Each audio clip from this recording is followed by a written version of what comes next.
جبریل السلام سوال کرتے ہیں اللہ کے رسول مل احسان، احسان کیا ہے؟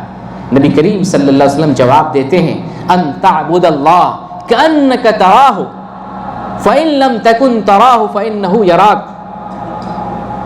احسان یہ ہے کہ تم رب العالمین کی بندگی کرو، اس طرح کرو گویا کہ تم رب العالمین کو اپنی آنکھوں سے دیکھ رہے ہو۔ رب کی بندگی کرو اس شعور کے ساتھ، اس احساس، تصور اور خیال کے ساتھ کہ تم اپنے رب کو دیکھ رہے ہو جس نے تمہیں پیدا کیا۔ اس احساس میں ڈوب کر اللہ کی بندگی کرو، اس کا نام احسان ہے۔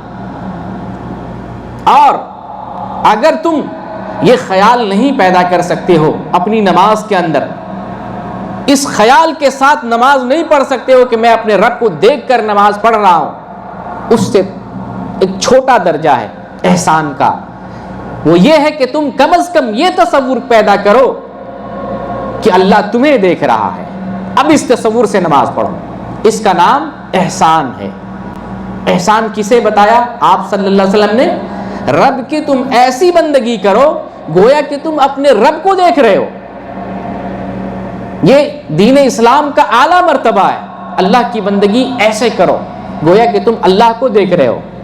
اگر خدا نخواستہ اتنا بڑا ایمان تمہارے پاس نہ ہو، اپنے رب کا تصور اس قدر پیدا نہ کر سکو، ایسا شعور عبادت کے اندر نہ پیدا ہو سکے، تو کم از کم یہ شعور ضرور پیدا کرنا اپنی عبادت کے اندر کہ رب تمہیں دیکھ رہا ہے۔ اس شعور کے ساتھ رب کی بندگی کرو، اس کا نام احسان، اور یہ ایمان کا، دین اسلام کا بڑا درجہ ہے، ٹاپ پر ہے۔ آج ہم بندگی کرتے ہیں تو کیسی بندگی کرتے ہیں؟ جھٹپٹ والی بندگی کرتے ہیں۔ ہم اپنی نماز کے اندر یہ تصور کہاں سے پیدا کر پائیں گے کہ ہم اللہ کو دیکھ رہے ہیں؟ یہ تصور تو دور کی بات ہے، یہ بھی تصور ہماری عبادت کے اندر نہیں پیدا ہوتا ہے کہ اللہ ہمیں دیکھ رہا ہے، یہ تصور بھی نہیں پیدا ہوتا ہے۔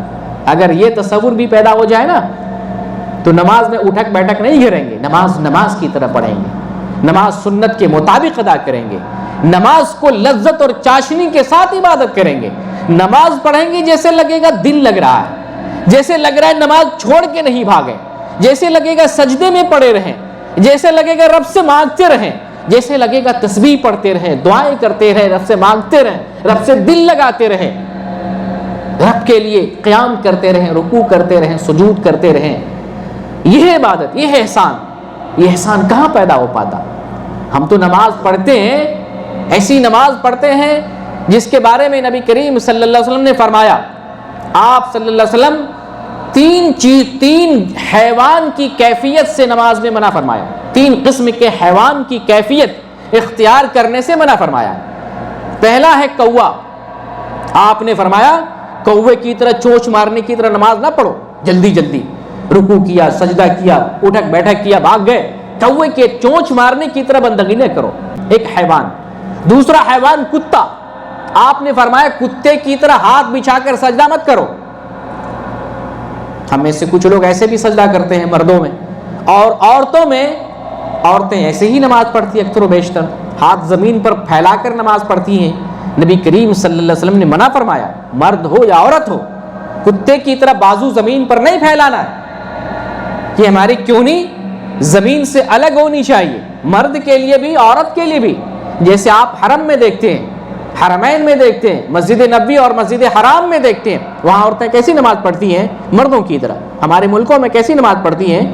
اپنی مرضی والی عبادت ہے، رب کی بندگی ہم اپنے من سے ایجاد کر رہے ہیں، ایسے کرنا چاہیے، اس میں پردہ ہے، اس میں اچھا ہے، یہ اچھا لگتا ہے۔ عبادت آپ کی مرضی کی نہیں ہے، عبادت خالق کی ہے، اور مرضی بھی خالق کی ہے۔ عبادت ویسی کریں جیسے اللہ نے بتایا محمد صلی اللہ علیہ وسلم کے ذریعہ، محمد صلی اللہ علیہ وسلم جیسے بندگی کی ہے ویسے بندگی کرنا چاہیے، مردوں کو بھی عورتوں کو بھی۔